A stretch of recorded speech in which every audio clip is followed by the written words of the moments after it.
Cher Monseigneur, frères et sœurs, mesdames et messieurs, pour cette troisième et dernière conférence du Carême 2019 à Anguien, nous avons la joie et l'honneur d'accueillir parmi nous Monseigneur Jean-Pierre Delville, évêque de Liège,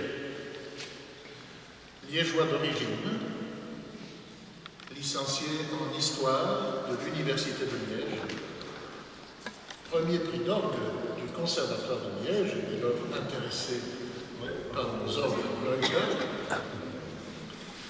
licencié en sciences bibliques de l'Institut biblique pontifical de Rome, docteur en philosophie et lettres de l'Université catholique de Louvain, avec une thèse soutenue en 1996 sur les lectures exégétiques faites au XVIe siècle d'une parabole de saint Matthieu.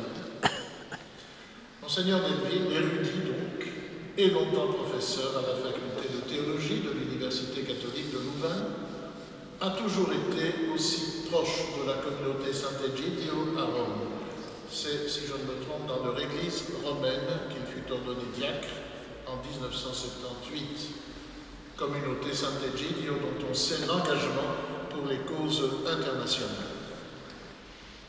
Élu évêque de Liège par le pape François le 31 mars 2013, il fut ordonné évêque dans la cathédrale de Liège le 14 juillet de la même année, il y a donc 5 ans, un peu plus de 5 ans, et n'a jamais cessé depuis lors de plaider au sein de la conférence épiscopale belge la cause des migrants dans notre pays et dans le monde, à l'exemple du pape qui l'a fait évêque. Tous ces titres et engagements nous ont conduits bien naturellement à faire de vous, cher Monseigneur, l'intervenant de ce soir dans notre cycle de conférences consacré aux migrants et aux migrations. Après les interventions du ministre d'État Marc Eyskens, qui a magistralement replacé la question dans le contexte plus global des changements sociétaux de toutes sortes, scientifiques, climatiques, diplomatiques, etc. Et la semaine dernière, les propos du philosophe Stanislas Depré, qui chiffre à l'appui à démontrer la relativité des frontières tracées entre les hommes et les nations sur cette planète Terre que nous habitons tous. Nous allons entendre de vous, Monseigneur, comment vous préconisez que les chrétiens se positionnent et s'engagent dans l'accueil des migrants et de l'étranger. Et qu'ainsi, les chrétiens accomplissent aujourd'hui chez nous les préceptes du Premier et du Second Testament, invitant non seulement à accueillir l'étranger, mais à le servir comme la figure perpétuelle du Christ vivant parmi nous. Voilà, merci beaucoup, cher Benoît, cher Monsieur le Doyen. Bonsoir à tous et à toutes. C'est une joie pour moi de me retrouver ici. Je découvre Anguien, car je ne le connaissais pas très bien, mais c'est pour moi aussi une découverte de la communauté chrétienne ce soir. Merci d'être là, car c'est vrai que c'est important de s'arrêter sur le chemin vers Pâques. Le chemin, car en effet, Pâques, c'est une montée, comme Jésus qui monte à Jérusalem. C'est un cheminement, et l'évangile de Saint Luc que nous suivons cette année-ci dans la liturgie insiste sur ce cheminement de Jésus, cette montée vers Jérusalem. Cheminer, c'est aussi ce que font les immigrés, les étrangers, les réfugiés. Et nous allons voir comment, justement, dans l'Évangile, Jésus fait le lien entre lui-même et l'immigré, et comment il montre que Dieu en personne s'identifie à l'étranger. Je voudrais cependant faire une petite incursion dans l'histoire locale, l'histoire belge, qui est un peu au creuset de l'histoire européenne. Vous, ici à Anguien, vous êtes payés pour le savoir, vous êtes sur la frontière de deux zones linguistiques, le français et le flamand, et donc deux cultures, la culture latine qui a donné le français et la culture germanique qui a donné le flamand. Dans notre continent, on peut dire que la conscience européenne s'est forgée grâce au mélange de la culture latine et de la culture germanique. Parce qu'en effet, jusqu'à la fin de l'Empire romain, au IVe siècle, nous étions l'extrémité occidentale de l'Empire romain qui s'étendait jusqu'à la Perse et qui allait donc jusque pratiquement en Mésopotamie. Nous n'étions donc pas du tout une région centrale. Mais quand l'Empire romain s'est écroulé, en particulier sous le coup des invasions germaniques, notre région a été le théâtre de beaucoup de combats, de beaucoup de désastres, de destructions. Il en est ressorti cependant un chef qui a marqué d'ailleurs ce propre diocèse, le diocèse de Tournai. Je parle de Clovis. Clovis, un chef germanique de la tribu des Francs, des païens, s'est fait baptiser à Reims en 496 par l'évêque de Reims Saint-Remy. Ce baptême de Clovis est fondamental parce qu'il fait la jonction entre la culture germanique et la culture latine. La culture germanique des Francs se fait baptiser du baptême latin, la religion des Romains, le christianisme.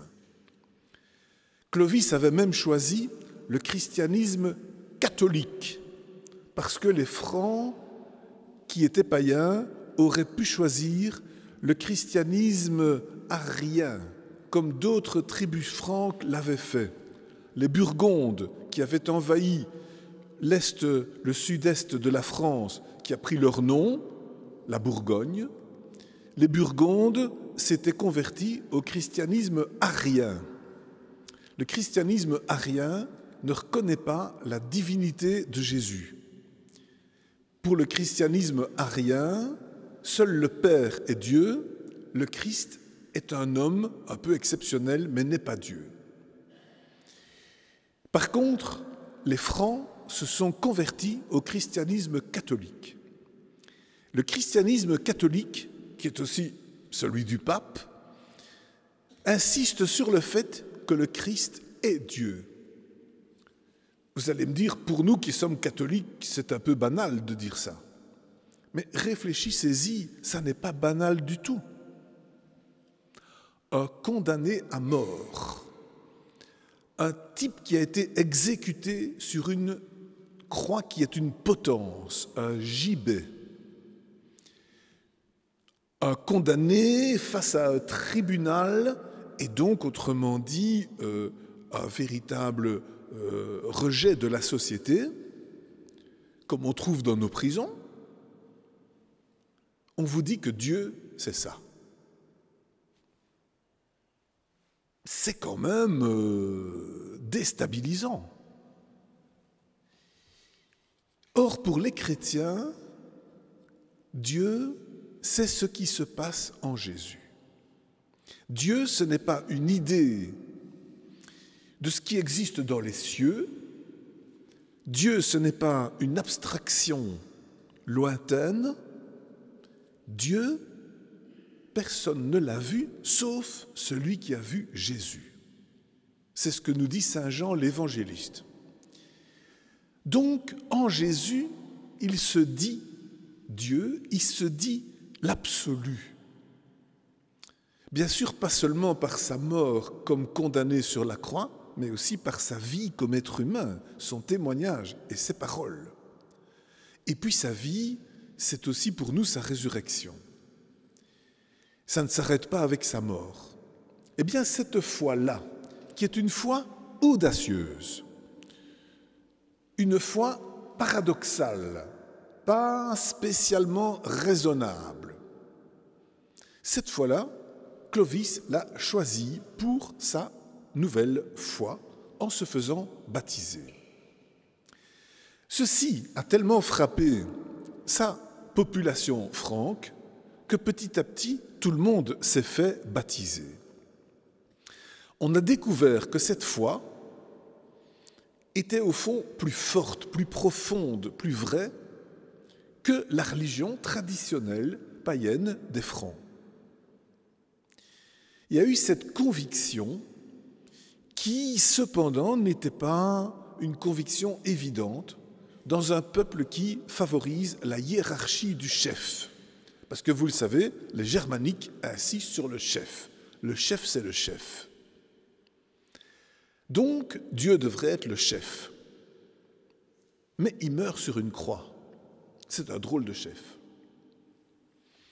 Néanmoins, Clovis se convertit à ce christianisme catholique. Eh bien, cette conjonction entre une population germanique costaude, dynamique, prête à obéir à son chef, loyal, et la foi chrétienne, avec son mystère profond d'un Dieu incarné, cette conjonction va créer l'Europe. Parce que le petit royaume de Clovis, avec son centre à Tournai, va bientôt dominer toute l'Europe occidentale. La capitale sera transférée à Paris et le royaume couvrira et la France, et l'Allemagne, et la Suisse, et le nord de l'Italie. Ce qui veut dire que ce qui était autrefois une région marginale de l'Empire romain devient un nouveau centre avec une nouvelle culture grâce au roi franc. Certes, le fondateur de la dynastie, c'est Clovis, mais le plus célèbre, c'est Charlemagne, qui, plus tard, va faire de ce royaume un empire. Alors, si j'insiste là-dessus, c'est pour vous faire comprendre que cette nouvelle dynamique, qui est l'Europe, est due à un phénomène d'immigration. Des Francs qui s'amènent dans l'Empire romain. Ils vont marquer la culture, ils vont peut-être même menacer la culture romaine, mais finalement, ils vont l'intégrer, tout en la marquant de leur propre originalité. D'ailleurs, ils vont donner aux Français le mot « franc » et le mot « franchise ». Ça vient des Francs. Qui plus est, ils vont donner leur nom à la région. Car ce qui s'appelait la Gaule sous les Romains va s'appeler désormais le royaume des Francs, la Francie. Aujourd'hui, on dit la France. France veut donc dire le royaume des Francs. Les Francs, c'est des Germains, ils parlent allemand. Donc à Paris, on parle l'allemand. À la cour de Clovis et de ses successeurs, les rois mérovingiens. Donc les Français, c'est des Allemands, mais ils ne le savent pas. Je ne sais pas s'il y a des Français dans l'Assemblée. Je ne vais pas vous heurter, chers amis français, mais sachez que le mot français veut dire allemand, c'est-à-dire franc germanique. Ce mixte de cultures, à un moment donné, peut-être, va être assimilé de façon différenciée. En France, en Gaule, la dimension latine prendra le dessus, au moins dans la langue. En Allemagne, la dimension germanique prendra le dessus. Notez qu'on parlait encore français à Aix-la-Chapelle à l'époque de Charlemagne. On parlait français à Aix-la-Chapelle et à Cologne, on parlait encore un dialecte roman. Inversement, on parlait allemand à Paris. Mais suivant les couches de la population, on parlait une langue ou l'autre. Les deux langues coexistaient pendant très longtemps. Et vous, à Enghien, vous vivez encore ce phénomène, que les deux langues existe encore. Et ici, dans le dialecte, le doyen me l'a dit, on parle un dialecte flamand qui ressemble à celui des Marolles à Bruxelles, m'a-t-il dit. Il faudra me confirmer ça tout à l'heure. Hein.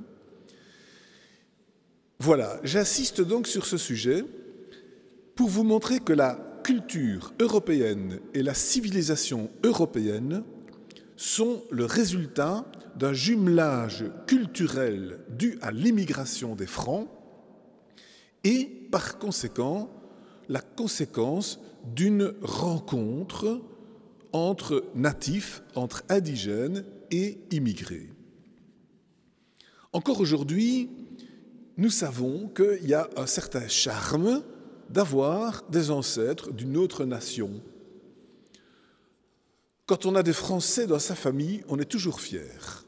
On dit « Ah, moi, j'ai des ancêtres français qui vivaient ici, en Bourgogne, ou bien à Paris, ou bien à Marseille. » En tout cas, du côté de Liège, où on connaît moins bien les Français, on est fier d'avoir des Français dans sa famille.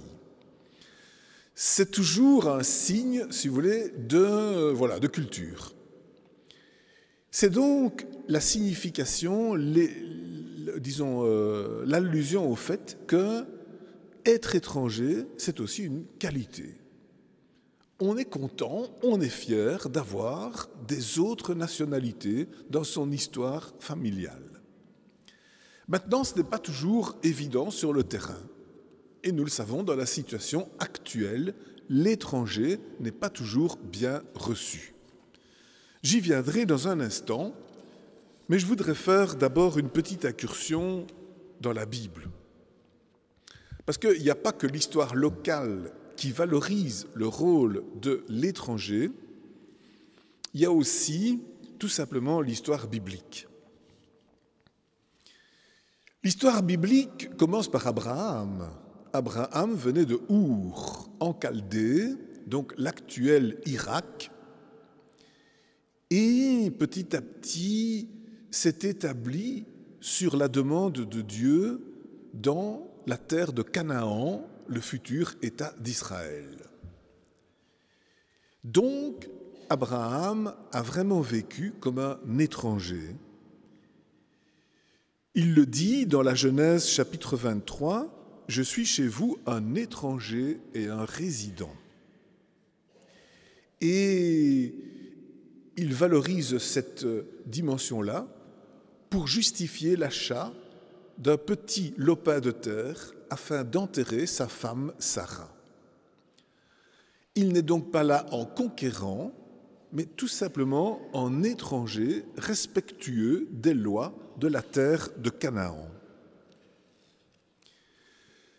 Plus tard, les descendants d'Abraham vont émigrer en Égypte.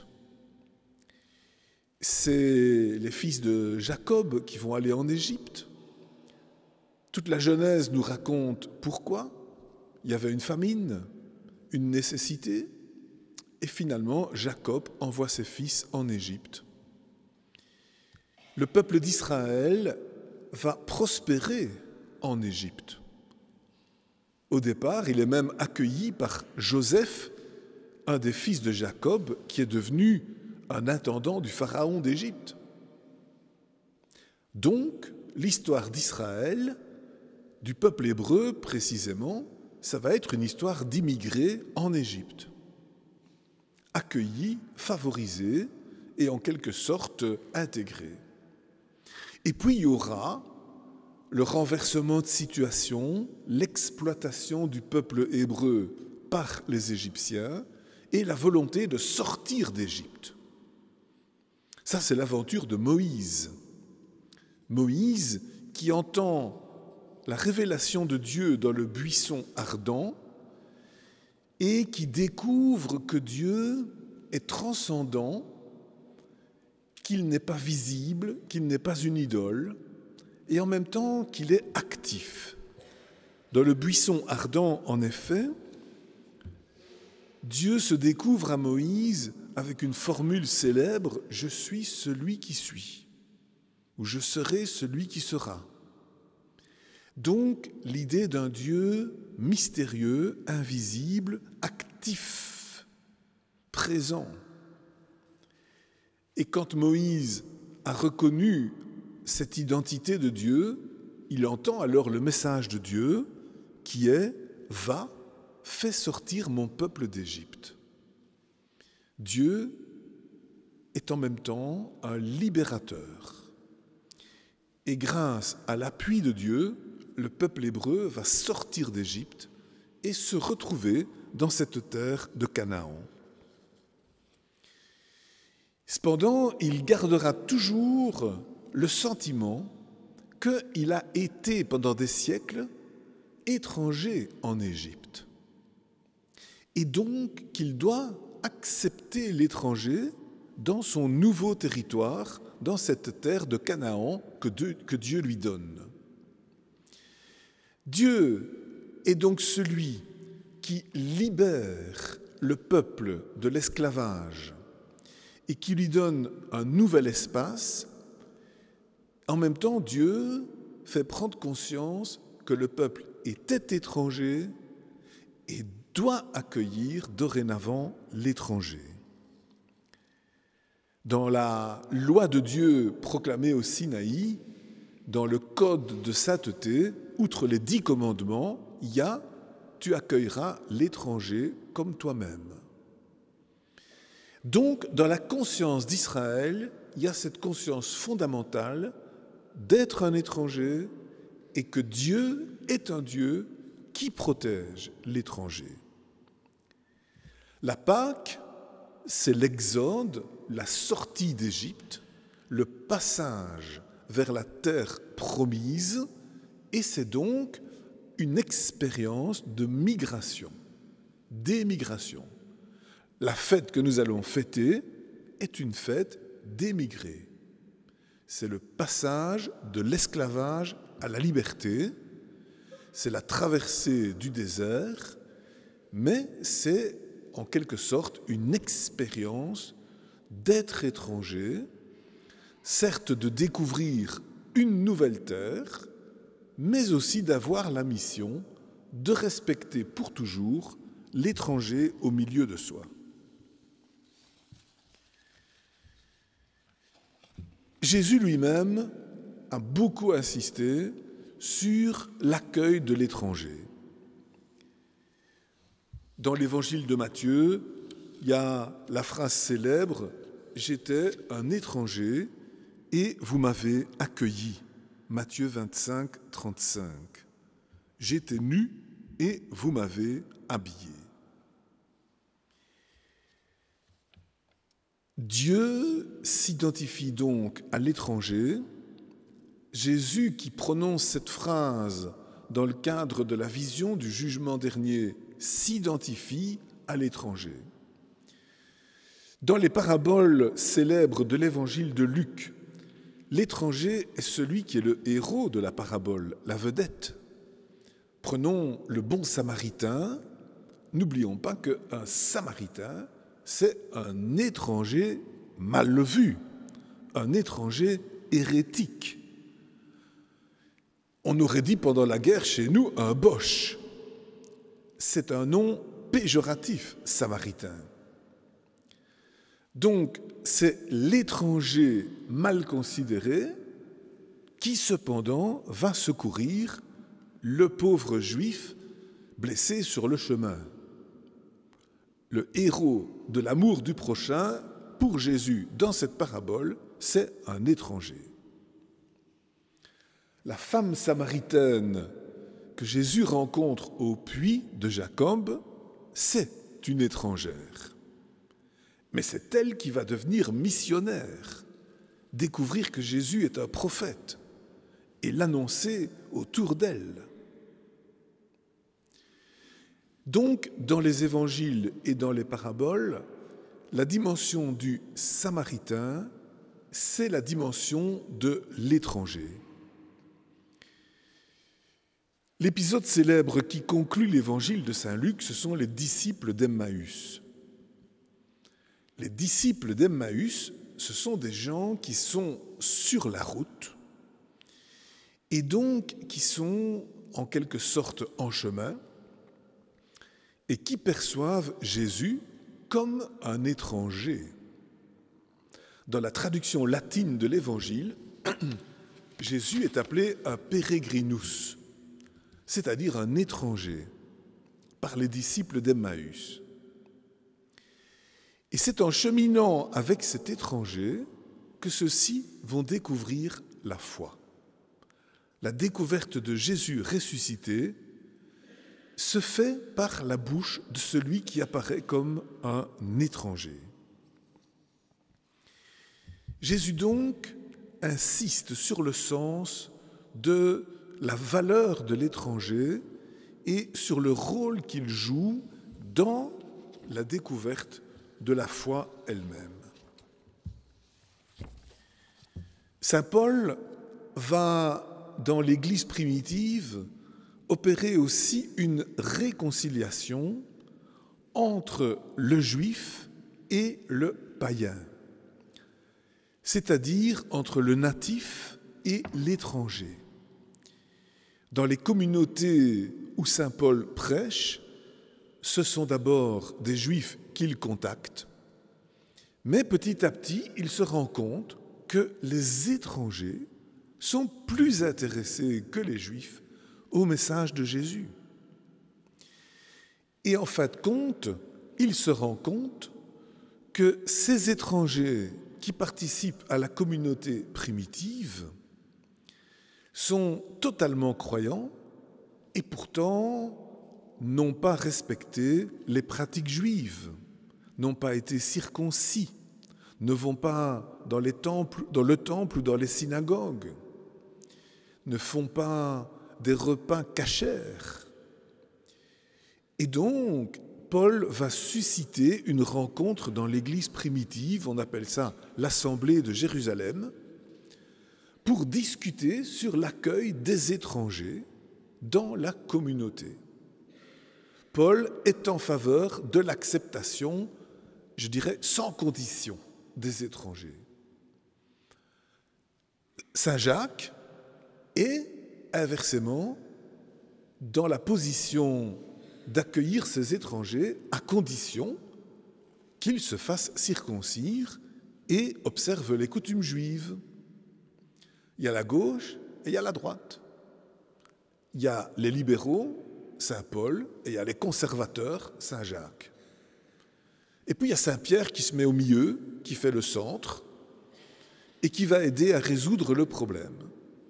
En fin de compte, on dira, la communauté primitive accueille les étrangers sans les obliger à respecter les rites juifs de circoncision, de repas cachers et autres observances. Néanmoins, les étrangers qui se convertissent éviteront de scandaliser les chrétiens juifs en consommant, par exemple, en public, des viandes dédiées au culte païen. Ils vont donc avoir une certaine réserve pour ne pas scandaliser les chrétiens juifs traditionnels. Ce compromis réalise l'union du juif et du païen, donc de l'étranger.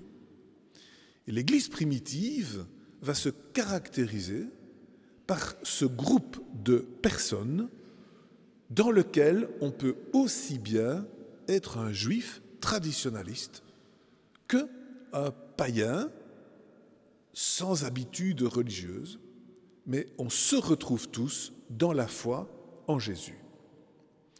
Et c'est ce qui va faire le succès des communautés chrétiennes primitives, c'est qu'elles accueillent tout le monde, quelle que soit la race, la religion ou la foi.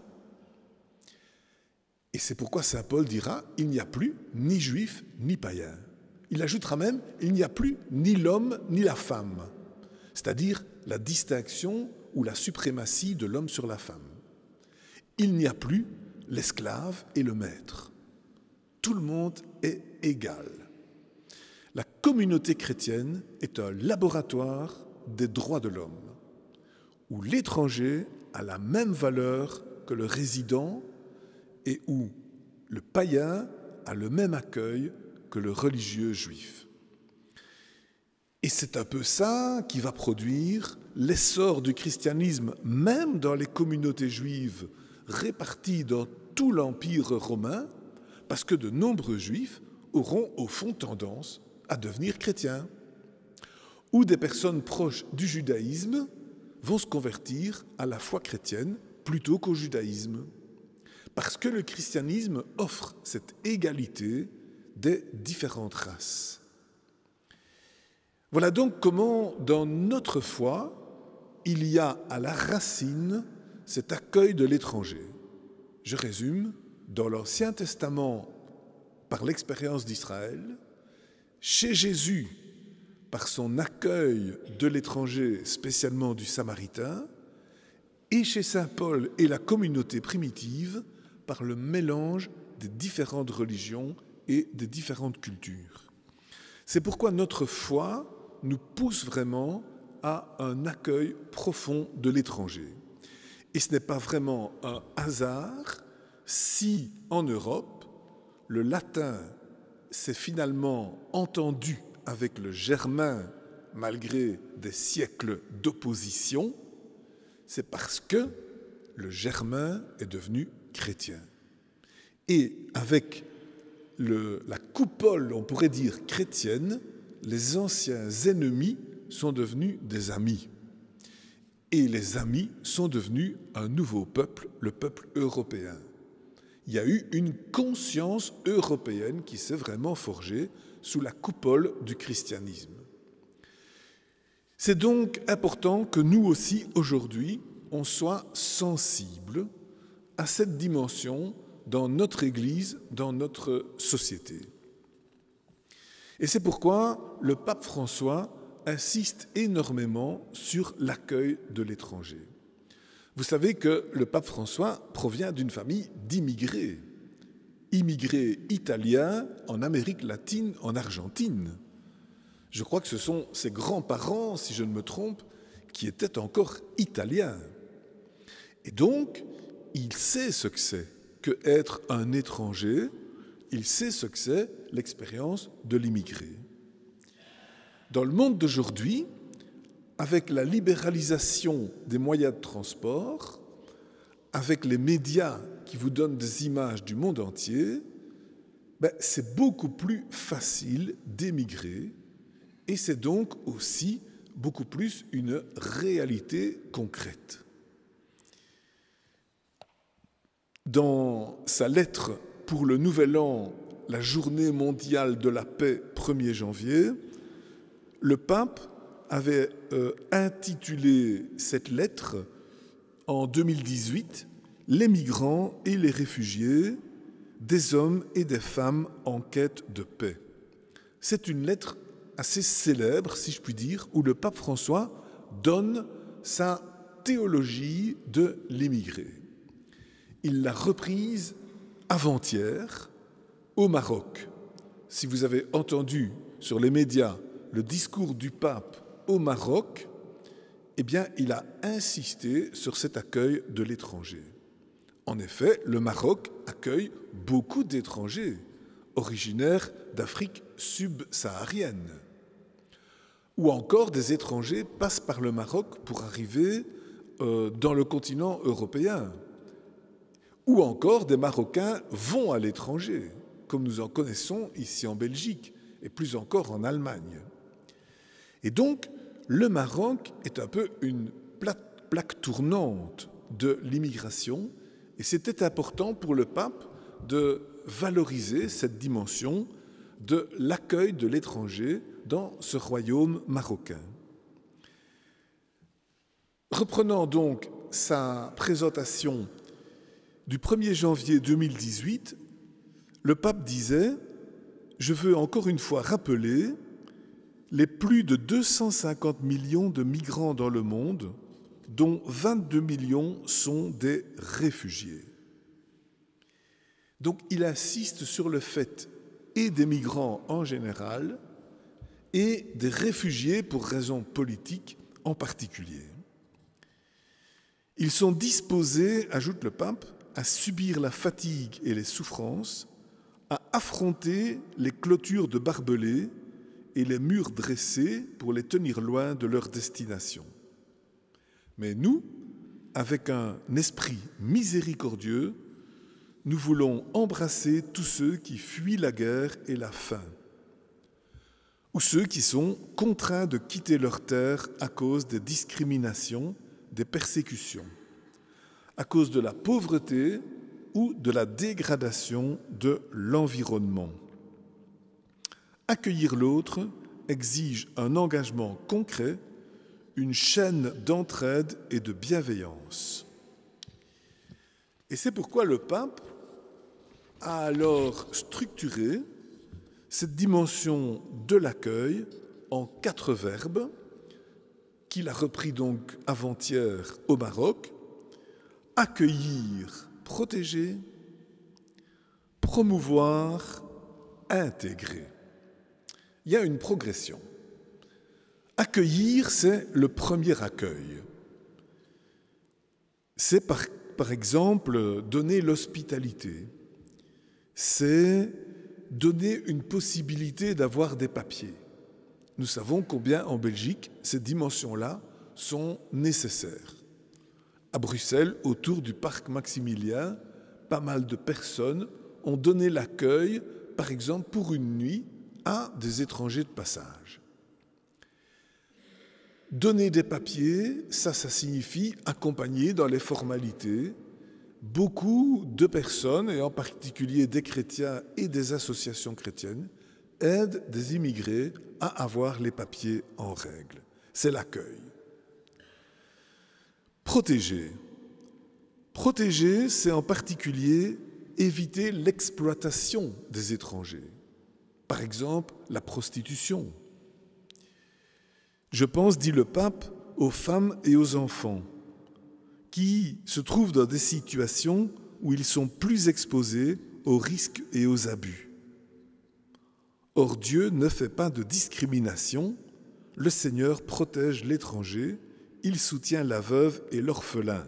Psaume 146, verset 9.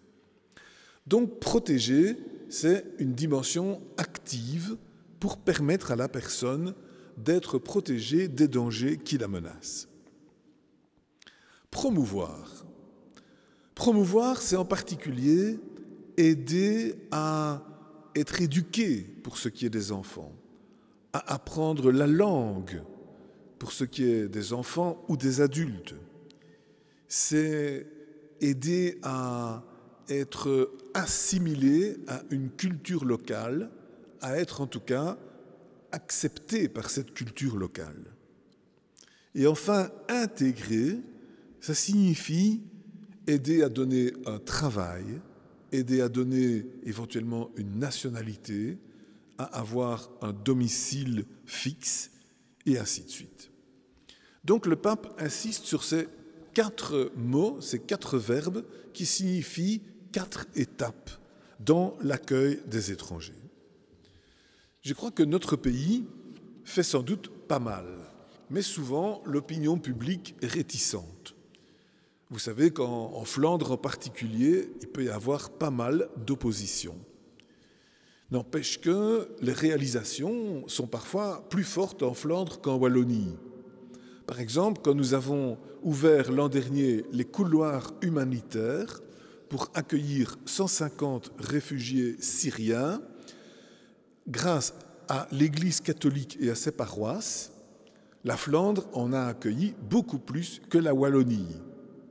Alors parfois on dit oui, les chrétiens en Flandre sont plus en crise que les Wallons, mais entre-temps, ici, ils ont plus travaillé que les Wallons.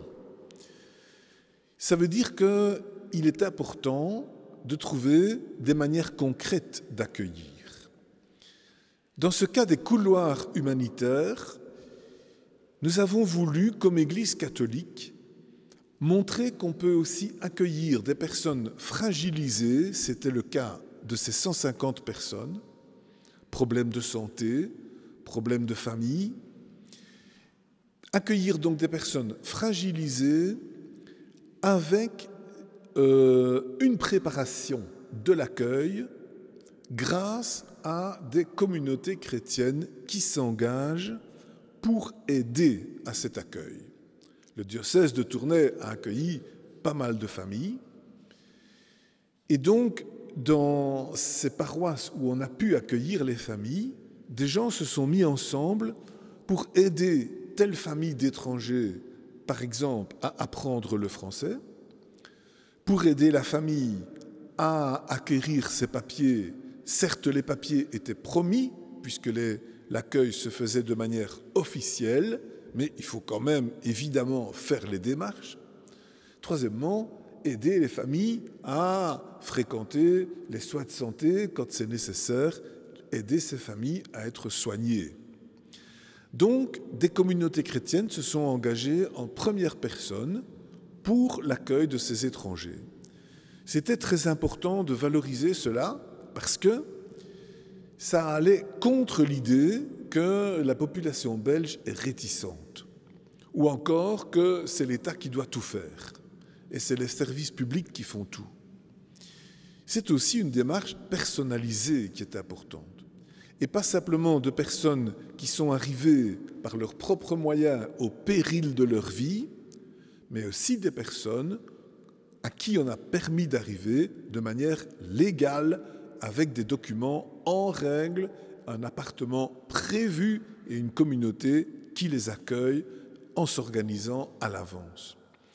Cette idée donc de couloir humanitaire est très importante pour les familles accueillies, mais aussi très importante pour le geste que ça signifie et pour le sens que cela a pour une communauté chrétienne d'accueillir des personnes de l'extérieur. À côté de cela, pas mal d'autres paroisses ou communautés chrétiennes ont accueilli des étrangers dans d'autres circonstances.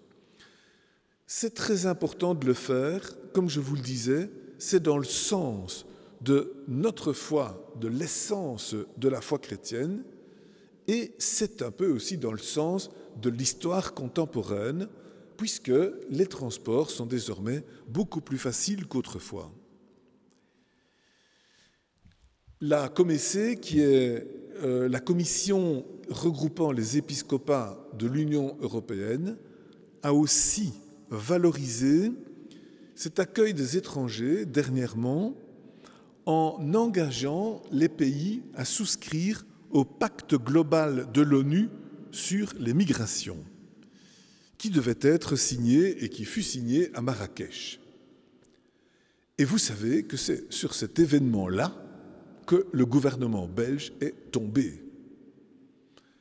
Le petit Michel, le jeune Michel, on va dire, est tombé, Charles Michel est tombé à cause de Marrakech, puisque la NVA ne voulait pas qu'on signe. Mais les épiscopats européens ont pourtant poussé les gouvernements à signer.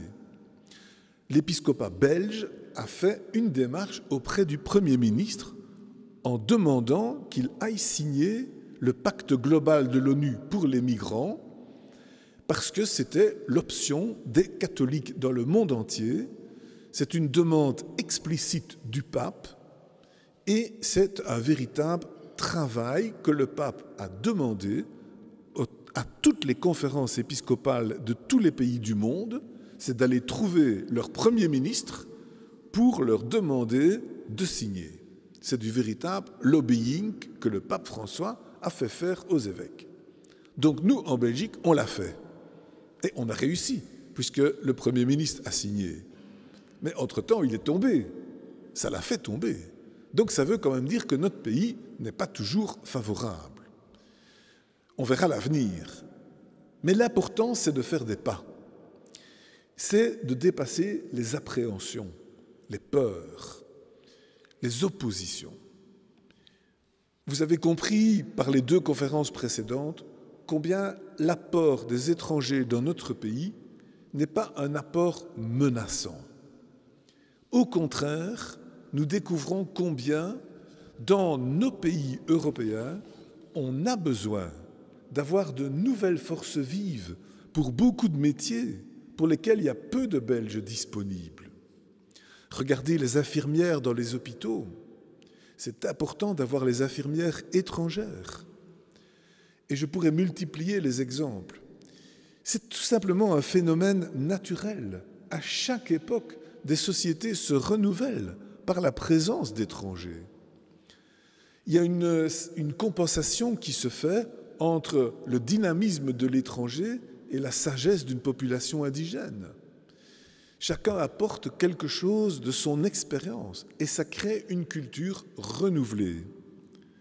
C'est donc important de comprendre que la présence des étrangers, ce n'est pas simplement une bonne intention et une œuvre charitable inspirée par le christianisme, c'est aussi une véritable valorisation de nos cultures par des apports nouveaux.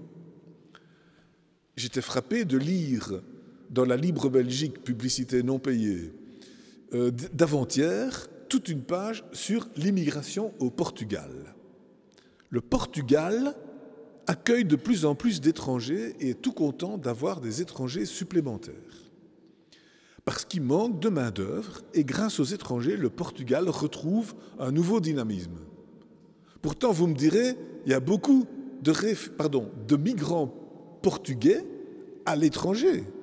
Effectivement, quand j'entends mon collègue l'évêque de Luxembourg, l'archevêque de Luxembourg, qui parle de la population chrétienne au Luxembourg, il me dit, moi j'ai appris le portugais, qui me dit, parce qu'il ne suffit pas de savoir le luxembourgeois au Luxembourg, il faut parler portugais. La moitié des chrétiens dans les églises, c'est des portugais. Et il y a des confirmations où je dois parler en portugais, sinon il n'y a personne qui comprend. Il ne faut surtout pas faire la prédication en luxembourgeois, autant parler au mur dans ces cas-là. Donc, au Luxembourg, il y a énormément de Portugais. L'évêque est tout content qu'il y ait les Portugais, sans quoi les Luxembourgeois ils sont endormis au niveau chrétien, ils sont trop riches. Mais pourtant, les Portugais au Portugal sont contents d'accueillir des étrangers. Alors c'est paradoxal, mais c'est comme ça. Donc le monde actuel est fait de ces métissages. Je crois donc que c'est important pour nous tous de nous rendre compte de ces éléments. Et en ce carême, c'est important de faire des démarches. Qu'est-ce que nous pouvons faire, me direz-vous? Chacun peut trouver une action à sa mesure. Mais en tout cas, ce qu'on peut toujours faire, c'est avoir un discours d'accueil. Éviter les paroles de mépris. Corriger les discours d'opposition ou de mépris. Gentiment, Raconter des exemples positifs d'intégration. Quand on en connaît, on peut les redire. Quand quelqu'un critique un étranger, on peut dire « Tiens, mais tout près de chez moi, il se passe ceci ou cela ». Je connais plusieurs exemples, par exemple en région flamande, où des personnes âgées ont retrouvé le goût à la vie parce qu'elles ont pu apprendre le flamand à des jeunes étrangers qui venaient de Syrie et qui ne parlaient que l'arabe.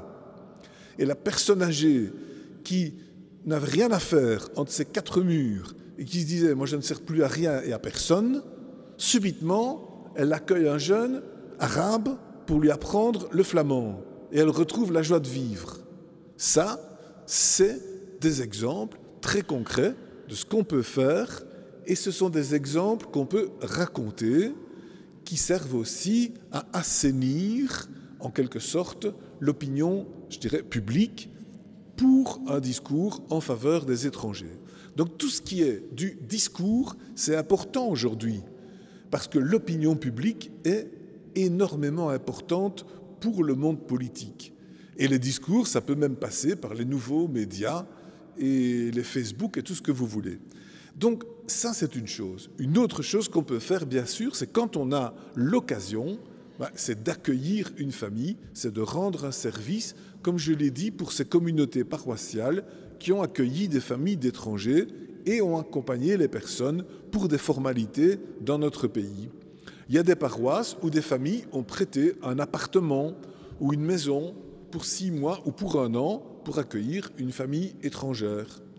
Il y a des endroits donc où on a donné des leçons, il y a des endroits où on a fait du service social.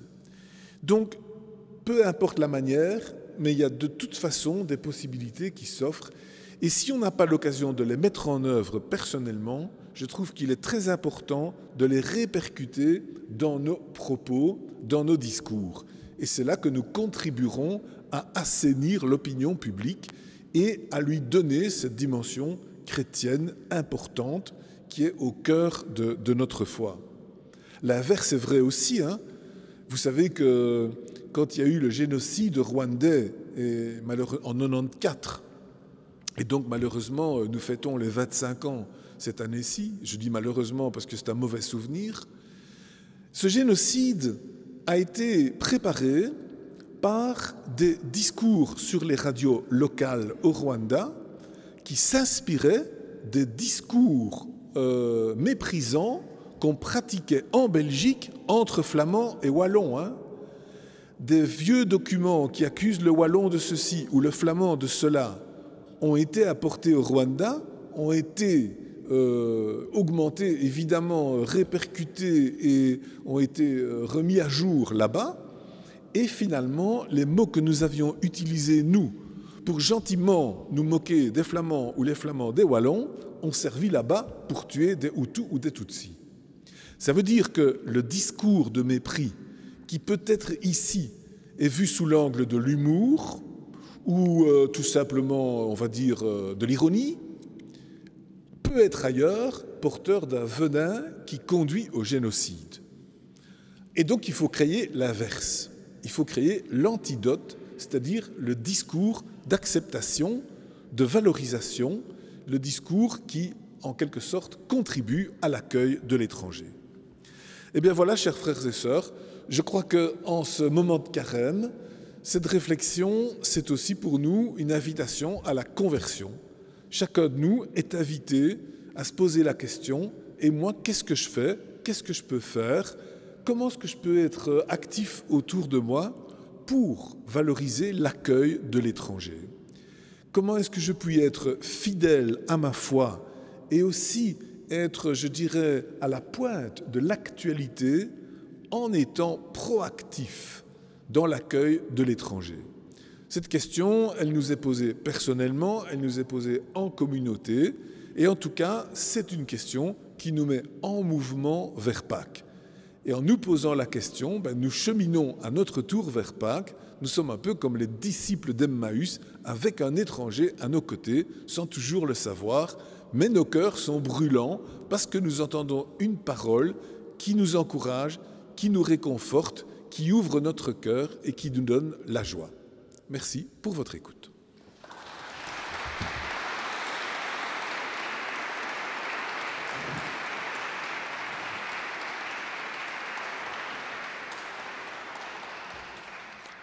Merci beaucoup, cher Monseigneur, pour ce discours, cette conférence qui est à la fois fondamentale, qui va au fond de la foi chrétienne, qui est à la fois généreuse conférence, qui nous invite à la générosité et en même temps concret, puisque tout le monde peut faire quelque chose, ne serait-ce que par la façon dont il réagit personnellement et dont il parle personnellement autour de soi. Voilà, il y a des questions anecdotiques et des réflexions anecdotiques. L'une d'entre elles fait observer à juste titre que l'hymne anguiennois, Onzen anguiennois, c'est le même air que Valeureux liégeois.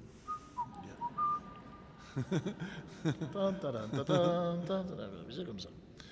Alors on ne sait pas pourquoi, mais c'est comme ça. On dit aussi, il y a aussi une question d'allure dogmatique ou doctrinale, si vous voulez, sur le concile de Nicée que Monseigneur a évoqué. C'est à partir de Nicée 325 donc, que Jésus devient une personne divine. Avant, l'Église primitive ne l'entendait pas ainsi. Sur quoi s'est-on basé pour arriver à cette divinisation de Jésus? Est-ce que ce n'est pas du bricolage théologique? Oui, c'est une très bonne question, évidemment. Mais non, ce n'est pas du bricolage théologique. Donc, l'évangile de Jean commence par l'affirmation de la divinité de Jésus en disant « Au début était le Verbe et le Verbe était Dieu ». Donc, ça veut dire que dans l'évangile lui-même, la divinité de Jésus est reconnue. L'évangile de Marc se termine par l'apothéose, qui est l'affirmation du centurion face à Jésus sur la croix. Vraiment, celui-ci était le fils de Dieu. Et donc, il y a dans les évangiles cette dimension très nette qui oriente vers le mystère de Jésus et de sa divinité. c'est spécialement explicite dans l'évangile de Jean, donc ce n'est pas une invention du concile de Nicée.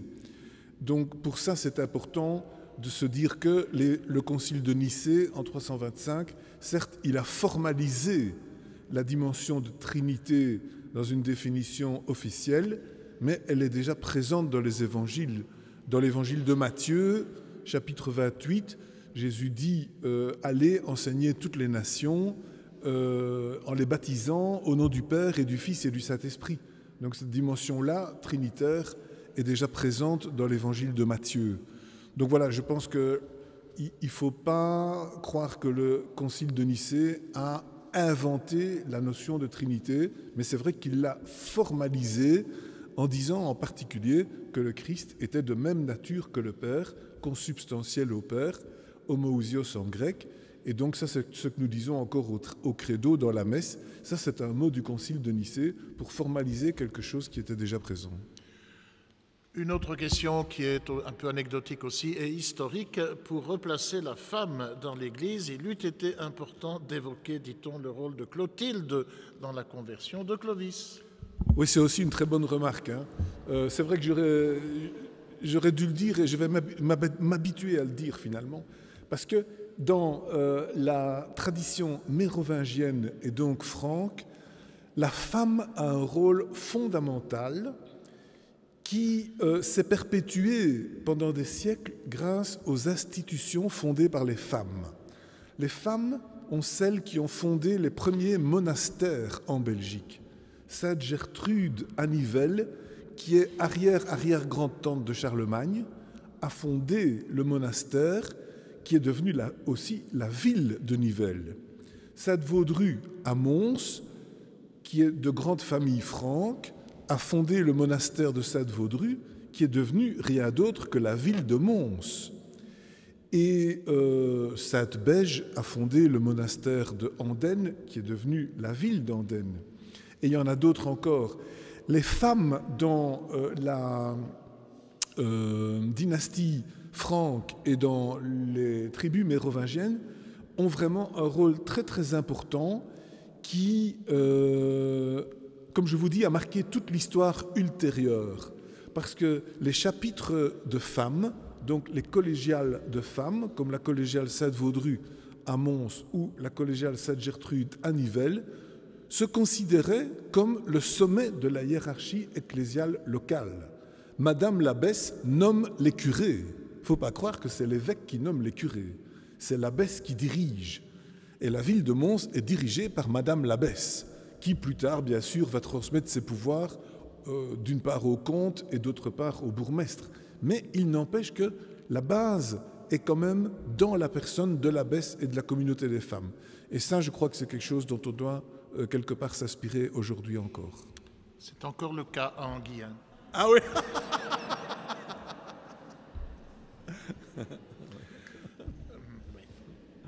Alors on parle de l'action des évêques dans le pacte de migration ne peut se réduire à cette réussite d'avoir contraint le gouvernement, à poser sa signature. Il faut continuer, dit-on, à mettre la pression, ça c'est un constat. Quelques questions alors directement liées au sujet de la migration. Je crois une question importante. Avez-vous perçu le malaise ressenti par certains chrétiens face à la priorité supposée ou réelle donnée par l'Église catholique aux chrétiens d'Orient au détriment d'autres réfugiés? Oui, donc ça c'est une bonne question aussi. Ce n'était pas évident dans l'accueil des réfugiés le fait de savoir s'il fallait favoriser les chrétiens qui sont quand même parfois doublement victimes de la guerre et victimes de Daesh, ou s'il faut mettre tout le monde sur le même pied et valoriser des musulmans dans l'accueil des réfugiés. Pour les couloirs humanitaires, l'objectif était de faire au moins autant de musulmans que de chrétiens. Parce que justement, l'optique n'était pas, comme Église catholique, de favoriser uniquement des chrétiens, mais aussi des musulmans. Et donc ça s'est fait. Par contre, vous savez que dans les passe-droits que le secrétaire d'État Franken avait couvert, pour accueillir des réfugiés, parfois contre compensation financière, des groupes de chrétiens ont eu des faveurs d'une certaine façon. Maintenant, ça fait partie de la politique. C'est bien normal qu'à un moment donné, les chrétiens fassent tout ce qu'il faut faire pour essayer de sortir de l'enfer dans lequel ils se trouvent. Mais en tout cas, nous, comme Église, il est clair qu'on ne veut pas favoriser exclusivement des chrétiens du Moyen-Orient, mais qu'on veut être équilibré dans l'accueil. Ce n'est pas un mépris pour les chrétiens du Moyen-Orient, mais c'est tout simplement une question d'équité. Qui plus est, les églises du Moyen-Orient nous disent parfois « ne faites surtout pas venir les chrétiens », parce que nous préférons qu'ils restent sur place et qui se relancent dans le pays plutôt que d'émigrer. Donc parfois nous avons les patriarches sur le dos qui disent « oui, mais les chrétiens du Moyen-Orient disent que les églises d'Europe ne font pas assez pour eux, mais les patriarches d'Orient disent que les églises d'Europe font trop pour eux, parce qu'on les attire. » Donc voilà, ce n'est pas toujours facile à gérer. Quant aux musulmans, ce n'est pas si simple non plus. Moi, j'ai accueilli, en particulier dans le cadre d'une paroisse où ma famille est implantée, une famille de musulmans, et à un moment donné, on leur a dit, voilà, vous pouvez aller à la mosquée là-bas et inscrire votre enfant au cours de religion musulmane à l'école. En Belgique, on fait comme ça. Ils ont dit, non merci. Nous, on est des Kurdes, on ne va pas dans les mosquées des Arabes. Et on préfère inscrire nos enfants à la religion catholique parce que vous nous avez sauvés et on n'a pas envie de suivre la religion de Daesh.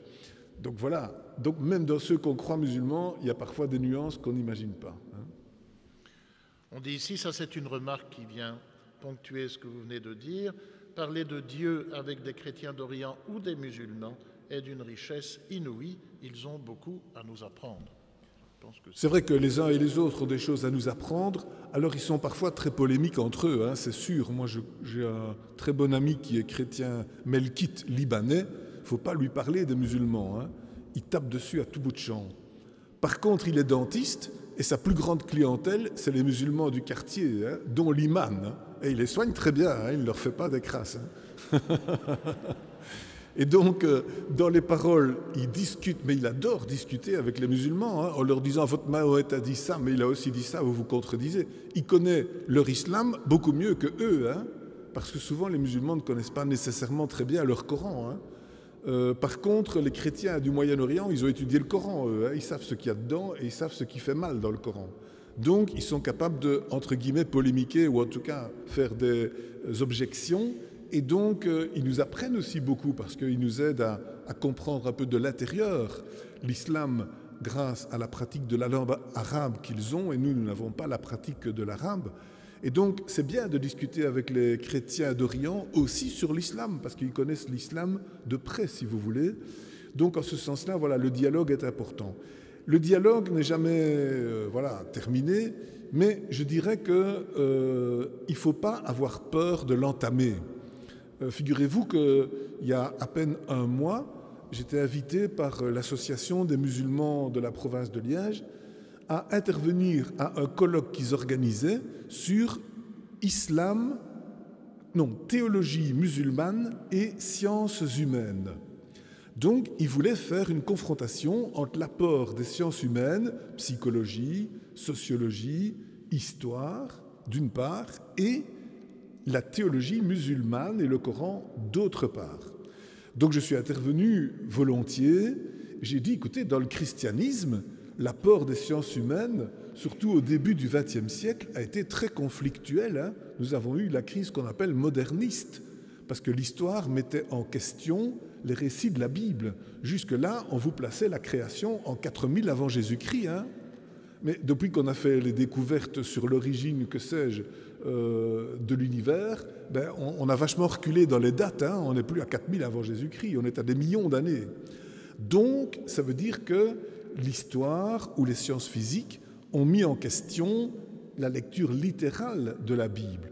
Donc, je leur ai expliqué qu'il faut prendre les sciences humaines au sérieux pour relire autrement notre tradition d'une façon moins, je dirais, littéraliste, mais en allant plus vers le message spirituel. Et je parlais aussi de la psychologie, et je disais aux mamans, quand vous regardez vos enfants qui se développent, vous voyez qu'on a besoin de la psychologie pour comprendre les étapes du développement, pour savoir comment faire pour éduquer les enfants sans les traumatiser. Tous les problèmes de pédophilie aujourd'hui, on les a découverts grâce à la psychologie.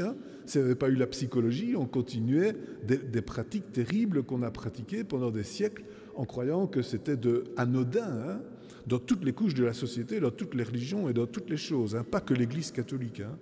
Donc c'est un véritable phénomène qui a traumatisé les enfants pendant des millénaires et dont on a enfin conscience grâce à la psychologie. Sans compter que la psychologie contribue à aider à résoudre les problèmes par un travail de parole, par un travail de prise de conscience. Donc les sciences humaines nous aident à améliorer le développement des enfants. Quand j'ai dit ça aux mamans, elles avaient les larmes aux yeux. Elles étaient vraiment contentes que j'intervienne. Et elles ont compris comment les sciences humaines peuvent nous aider, y compris dans notre foi et notre religion, à aller plus en profondeur. Voilà. Et donc ça veut dire que le dialogue interreligieux, c'est aussi à ce niveau-là, partager nos expériences et aider les gens à progresser. Alors, deux questions qui se rejoignent. Quel accueil pour les sans-papiers? On se retranche derrière la légalité, mais ne pouvons-nous pas interpeller les politiques pour leur régularisation? Et puis alors, outre le couloir humanitaire officiel, qui est relativement commode, dit-on, qu'est-ce qu'on fait pour les immigrés cachés, illégaux, sans papier? Que peut-on faire? Que doit-on faire? Peut-on risquer quelque chose? Oui, merci, c'est des bonnes questions et bien sûr des questions difficiles. Alors, pour aider à obtenir les papiers, c'est sûr qu'il est important d'insister et d'aider les familles à faire les bonnes demandes, d'aider même les familles à donner les bonnes réponses aux questions pour savoir comment les interrogatoires se dérouleront et comment il est important d'aborder les interrogatoires pour recevoir les papiers après coup. Donc, c'est important d'aider, c'est important d'interpeller le secrétaire d'État. C'est vrai que M. Franken, vous le savez, avait des allures de matamor quand il parlait des étrangers et des sans-papiers. Il a même été énervé par les positions des évêques au point qu'il m'a fait venir chez lui pour que j'explique ce que je pensais et pourquoi j'avais dit certaines choses. Notez qu'on m'a fait remarquer, au total, en chiffres, il a accueilli plus de réfugiés et donné plus de papiers que le secrétaire d'État précédent, qui était socialiste. Et donc, ça veut dire que derrière les grands discours, il y a quand même parfois des actes. Mais c'est parce que les gens sont parfois sous pression. Alors, être sous pression vous met aussi dans des mauvaises conditions, puisque M. Franken a cédé à des pressions de groupes qui n'étaient finalement pas trop fiables et a laissé se développer des pratiques suivant lesquelles on donnait de l'argent et donc il y avait de la corruption pour obtenir les papiers. Donc tout ça, c'est pour dire que ce n'est pas évident effectivement de favoriser l'obtention des papiers, mais c'est un peu normal que chacun remplisse son rôle. Je trouve que le chrétien qui est conscientisé, on va dire, socialement, il est normal qu'il insiste pour qu'il y ait l'obtention des papiers. Si le secrétaire d'État a une autre politique, c'est son affaire, mais entre-temps, chacun travaille dans le sens qu'il est important pour lui, quoi. Et je pense qu'à nous, c'est important d'avoir en effet ce rôle d'assistance. Et moi, j'ai des amis qui ont écrit beaucoup de fois, qui ont pris aussi les stratégies pour comprendre comment il fallait faire pour aider à obtenir des papiers et ainsi de suite. Voilà, ça c'est une chose. Donc l'assistance, c'est important. Deuxièmement, l'accueil de personnes illégales n'est pas illégal. Ça, il faut quand même le savoir, contrairement à ce qu'on a fait courir comme bruit, que c'était illégal d'accueillir des illégaux. Non, vous pouvez accueillir un illégal chez vous. On m'a encore donné l'exemple récemment d'une commune du pays de Herve où il y avait des illégaux qui étaient arrivés. Là, c'est au point que le bourgmestre fait l'accueil avec une conseillère communale. Et la communauté paroissiale n'ose pas. Alors, on dit, mais si le bourgmestre ose, vous n'allez quand même pas, vous, avoir peur. Vous êtes couvert par votre bourgmestre. Donc, ça veut dire que, voilà, il n'y a pas d'illégalité à accueillir chez soi des illégaux, spécialement les personnes qui sont en passage, qui veulent aller en Angleterre, par exemple. Ça n'est pas du tout illégal. Toutes les personnes qui accueillent des immigrés de passage au parc Maximilien à Bruxelles, toutes ces personnes sont dans la légalité. Elles ont le droit d'accueillir. Hein. Là où on serait dans l'illégalité, c'est d'accueillir chez soi des personnes qui ont reçu l'obligation de quitter le territoire. Ça, c'est encore autre chose. Mais ce n'est pas des personnes sans papier, ça. C'est des personnes qui ont reçu un refus de rester en Belgique. Oui, il y a une question concrète alors qui est posée. La Belgique a stoppé l'accueil il y a quelques années d'émigrés ici à Anguien, alors qu'on l'avait proposé et qu'on avait, la fabrique d'église notamment, j'en suis témoin, avait rénové explicitement une maison qu'elle possède à la chaussée de Bruxelles pour accueillir une famille. Et on ne sait pas pourquoi, tout à coup, il y a eu blocage de la part du secrétaire d'État. L'hypothèse que l'on a faite avec le bourgmestre d'ailleurs, c'est qu'à un moment donné, sous les pressions sans doute, le secrétaire d'État a jugé que c'était peut-être trop dangereux de trop bien accueillir des migrants, plutôt que de les mettre dans des centres plus vastes, parce qu'alors ils allaient avoir tendance à vouloir rester, quoi. C'est ça l'idée. Mais oui. On n'en a pas su plus. Donc c'est un peu la politique de un pas en avant, deux pas en arrière. C'est la procession d'Echternach, mais finalement ça avance quand même. Toujours est-il que, en effet, par exemple, récemment, on a dit on arrête l'accueil officiel en Belgique d'un certain nombre d'immigrés, et les organisations qui pouvaient prendre le relais de cet accueil, comme Caritas Catholica, ont été priées de congédier le personnel qui s'occupait de ça et ont été priées de rendre les appartements en location qu'elles avaient réservés pour des étrangers. Donc Caritas Catholica a dû faire toute une opération désagréable de donner le C4 à des collaborateurs nombreux. Et à cette heure, comme on dit à Liège, voilà qu'on a demandé l'inverse et qu'il y a de nouveau des centaines de réfugiés qui viennent et on demande à Caritas de les accueillir. Donc il faut réengager des personnes, il faut retrouver des maisons. Et donc, je dirais qu'il faut avoir les nerfs solides et bien accrochés pour accueillir les choses quand elles arrivent et ne pas être trop dogmatique par rapport aux situations, quoi. Il faut montrer de la souplesse pour être capable de cueillir quand l'occasion se présente. Concrètement, c'est une demande ici qui est faite pour que les personnes qui sont touchées ce soir par vos propos puissent se manifester à la paroisse et, quand ça se présente, organiser une aide d'accueil sur Anguien. Oui, c'est important en effet. Si des personnes d'entre vous se sentent un peu disponibles pour cela, manifestez-vous auprès de Monsieur le Doyen, parce qu'il peut arriver qu'on en ait besoin. Je ne dis pas qu'on est toujours suspendu à un crochet parce qu'il y a une aide urgente. Ça dépend des arrivées et des maisons ou des espaces disponibles. Mais nous avons remarqué que pour l'accueil des 150 personnes venues de Syrie comme réfugiés, des paroisses avaient, à un moment donné, repéré une maison pour les accueillir, et puis la famille n'arrivait pas. Et elle n'est arrivée que 6 mois plus tard. Entre-temps, la maison restait vide. Et puis on s'est rendu compte qu'au fond, l'important n'était pas d'avoir une maison disponible, mais d'avoir l'argent pour louer un appartement ou une maison le moment voulu. Le plus important, c'est d'avoir des personnes disponibles pour l'accueil. Donc finalement, on s'est rendu compte que quand il s'agit d'accueillir des personnes venant de l'extérieur, finalement, ce n'est pas tellement avoir une maison disponible parce que vous ne savez pas quand elle sera occupée, mais c'est d'avoir une petite réserve financière pour louer la maison quand il faudra, durant les 6 mois avant que les familles n'aient le CPAS. Dès que les familles ont le CPAS, il n'y a plus besoin de payer la location. Et il faut par contre une disponibilité pour l'accompagnement des familles primo-arrivantes, au moins pendant 1 an. Parce qu'il faut au moins 1 an pour que la famille ait le temps de s'habituer et de s'y retrouver. Et donc c'est ça qu'il est important. Et donc si vous avez des disponibilités, n'hésitez pas à le signaler. Et petit à petit, on verra si l'occasion se présente. Mais en tout cas, la notion d'être disponible pour un accompagnement est quelque chose d'assez important. Oui, une question encore un peu générale. change de continent, il y a des émigrations massives au départ des pays d'Amérique centrale qui sont pourtant à dominante catholique. Comment peut-on expliquer ça? Dans les pays d'Amérique centrale, il y a une terrible instabilité. Hein.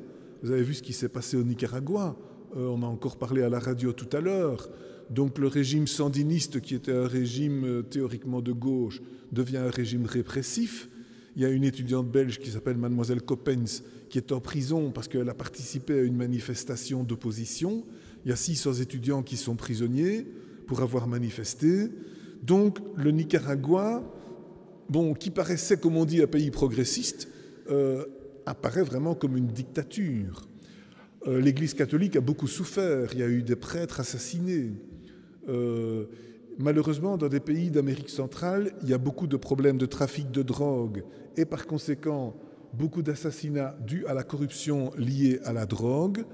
Il y a des bandes de malfaiteurs, et en particulier de jeunes, qui traînent dans les villes et qui sont extrêmement violentes, et donc la violence est omniprésente. Et pas mal de personnes d'Amérique latine voudraient aller aux États-Unis, vous le savez, au point que le président Trump est en train de faire ce mur entre les États-Unis et le Mexique. Donc ça veut dire qu'en effet, l'Amérique centrale est vraiment un lieu difficile, sans compter la situation au Guatemala, évidemment, au Venezuela, où c'est vraiment dramatique, où la capitale Caracas a été privée d'électricité à 90% et ainsi de suite, où 2 millions de personnes au moins sont réfugiées au Brésil, parce qu'il y a la crise pétrolière. Donc voilà, l'Amérique latine, spécialement au niveau de l'Amérique centrale, vit vraiment des moments très difficiles.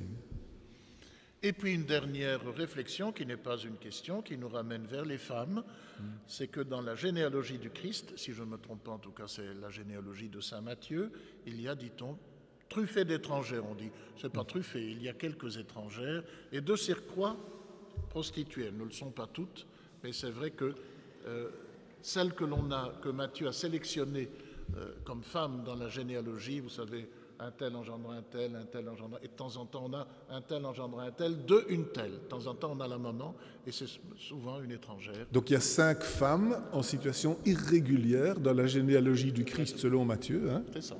Et entre autres Tamar, qui est une prostituée, mais il y a aussi Bethsabée, qui est la femme que David avait prise par adultère. Et puis la dernière, c'est Marie, qui évidemment n'est pas prostituée ni adultère, mais qui est aussi en situation irrégulière. Donc c'est sûr que l'évangéliste, en présentant cette généalogie, a mis en valeur 5 femmes dans des situations, comme dirait le pape François, irrégulières. Voilà, on va conclure sur ces femmes. Monseigneur, je voudrais encore vous remercier pour votre présence, pour votre chaleur humaine et communicative et pour vos propos. Je voudrais vous remercier, chers amis tous, pour votre présence à vous aussi durant ces 3 conférences qui nous ont aidés pendant ce carême à réfléchir à cette situation problématique, mais décisive, des migrants et des migrations.